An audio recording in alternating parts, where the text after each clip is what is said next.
snubs, slights, and straight-up slaps in the face. Nobody does family feuding quite like the royals, and the last few months have given us some of their finest moments.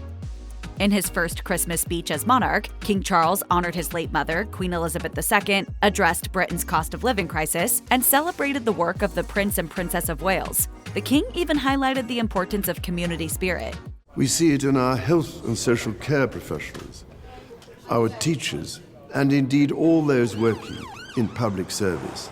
However, what the king didn't do was mention Prince Harry, Meghan Markle, or their two children, which led royal fans to wonder if Charles was sending a not-so-subtle message. The Duke and Duchess of Sussex's absence from the king's Christmas address seemed doubly suspicious considering its close timing to the release date of Prince Harry's memoir. Multiple reports had already suggested that Charles was angered by revelations made in Harry's book, so it's not a stretch to wonder if the king decided to eliminate the Sussexes from his Christmas wishes. Whether he meant to or not, Charles's words caused a bit of a furor and only furthered rumors of a royal feud.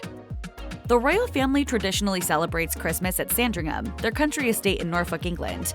However, following Queen Elizabeth's death in 2022, many wondered if the royals would carry on the tradition. In December of that year, it was revealed that, sure enough, King Charles planned to spend the holiday season at the estate with the rest of the family. However, it also seemed that Prince Harry and Meghan Markle would be missing from the festivities. While the new monarch had decided to continue his late mother's tradition, Meghan and Harry reportedly spent the holiday at home in California. Having moved to the United States, it's perhaps understandable that the Duke and Duchess wouldn't be in attendance at Sandringham for Christmas every year.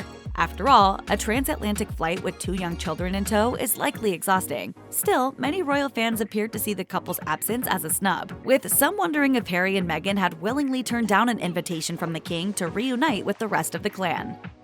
Prince Harry's memoir, Spare, contains an array of shocking stories about members of the royal family, revealing everything from alleged personal conversations with Prince William to supposed text messages sent by Kate Middleton. But one thing the prince seemingly didn't do in the book was thank several of his closest family members in the acknowledgement section, leading the general public to wonder if this might be an intentional snub. In Spare, Prince Harry writes, "Above all, my deepest and adoringest thanks to Archie and Lily for letting Papa go off to read and think and reflect, and to my mother-in-law and to my incredible wife for too many millions of gifts and sacrifices, great and small, to ever enumerate."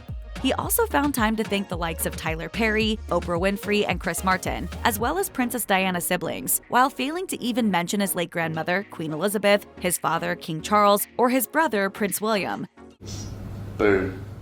While these admissions may seem strange, they perhaps highlight Harry's reportedly strenuous relationship with the rest of his family. It probably didn't help that many of them don't come off too well in the book itself either. The late Queen's husband, Prince Philip, passed away on April 9, 2021. His funeral took place at St. George's Chapel at Windsor Castle on April 17th. The royal family gathered for the somber occasion, with Prince Harry flying back from California to pay tribute to his grandfather.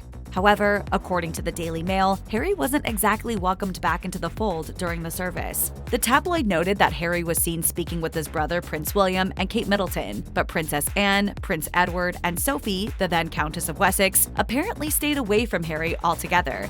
Prince Harry himself has since opened up about Philip's funeral, and it certainly doesn't sound as if it was easy for the Duke of Sussex to reunite with members of his family. In May 2021, Harry told the Associated Press, "I was worried about it. I was afraid."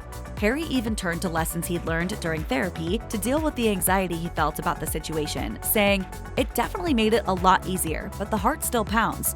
After a pretty public snub at Philip's funeral, it's perhaps unsurprising that Prince Harry didn't return for a memorial service honoring his late grandfather, which took place in March 2022.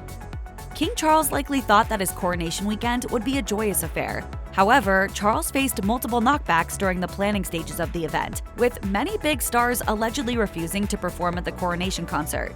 Huge British stars like Elton John, Adele, Harry Styles, and Robbie Williams all reportedly turned down the chance to take part in the event. In an interview with Rolling Stone, music publicist Simon Jones theorized why so many celebs might have refused to appear in front of the king. He said, "The royal family has faced a number of PR disasters in recent times, and anyone performing at the show would have to consider whether there would be a backlash from appearing amongst their fans."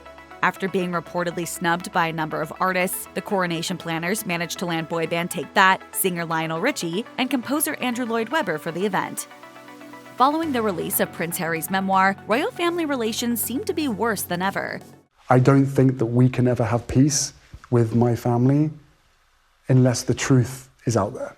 Case in point, King Charles allegedly deciding to avoid Prince Harry, even when they were both in the same country. The Duke of Sussex flew over to England in March 2023 to attend a high court case against Associate Newspapers, the company that owns the Daily Mail, amongst other publications. According to sources cited by The Telegraph, King Charles's packed schedule meant that he was simply too busy to see his youngest son during the brief visit. Despite the fact that they were both in England, Charles apparently couldn't find a 10-minute slot for his younger son. The Telegraph also reported that Harry wouldn't be seeing his brother during the trip either, as he was away on vacation with his wife and 3 children. Meanwhile, King Charles was apparently staying at his Highgrove residence during Harry's visit and was preparing to leave the country for an official royal visit to Germany. Still, it's hard not to see Charles's apparent decision as something of a snub.